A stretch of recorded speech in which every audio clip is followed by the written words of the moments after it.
কার happy birthday? হ্যাঁ আজ্ঞা। হ্যাঁ হ্যাঁ, ঠিকই শুনেছো, আজকে হচ্ছে পাপায়ের জন্মদিন। পাপায়ের জন্মদিন কিন্তু বুধবার চলে গেছে, মানে 13/3। কিন্তু যেহেতু ওই দিনকে আমরা পালন করিনি, তাই বাড়িতেই ছোটো করে রবিবার দিনকে সবাই বাড়িতে ছিল, মানে সবার ছুটির দিন দেখে আমরা এই দিনটাকে পালন করেছি। আর সব রকম মানে যতটা যা নিয়ম পালার সমস্তটাই করেছি। তবে ভিডিওটা দেখার আগে তোমাদেরকে একটা কথা বলে দিই, এখানে কিন্তু আমি খুব শর্ট শর্ট ক্লিপ দিয়ে ভিডিওটা বানাচ্ছি।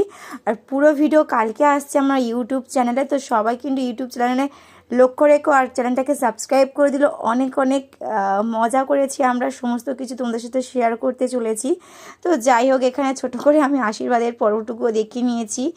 আর পাপাইও কিন্তু প্রচণ্ড আনন্দ করেছে, মানে ও যেহেতু এটা ওর 2 বছর কমপ্লিট হলো, তো ও প্রচণ্ড আনন্দ করেছে, মানে কেক আনার দিন থেকে ও নিজে নিজে হ্যাপি বার্থডে বলছে। আর কত বড় হয়ে গেছে বাচ্চা।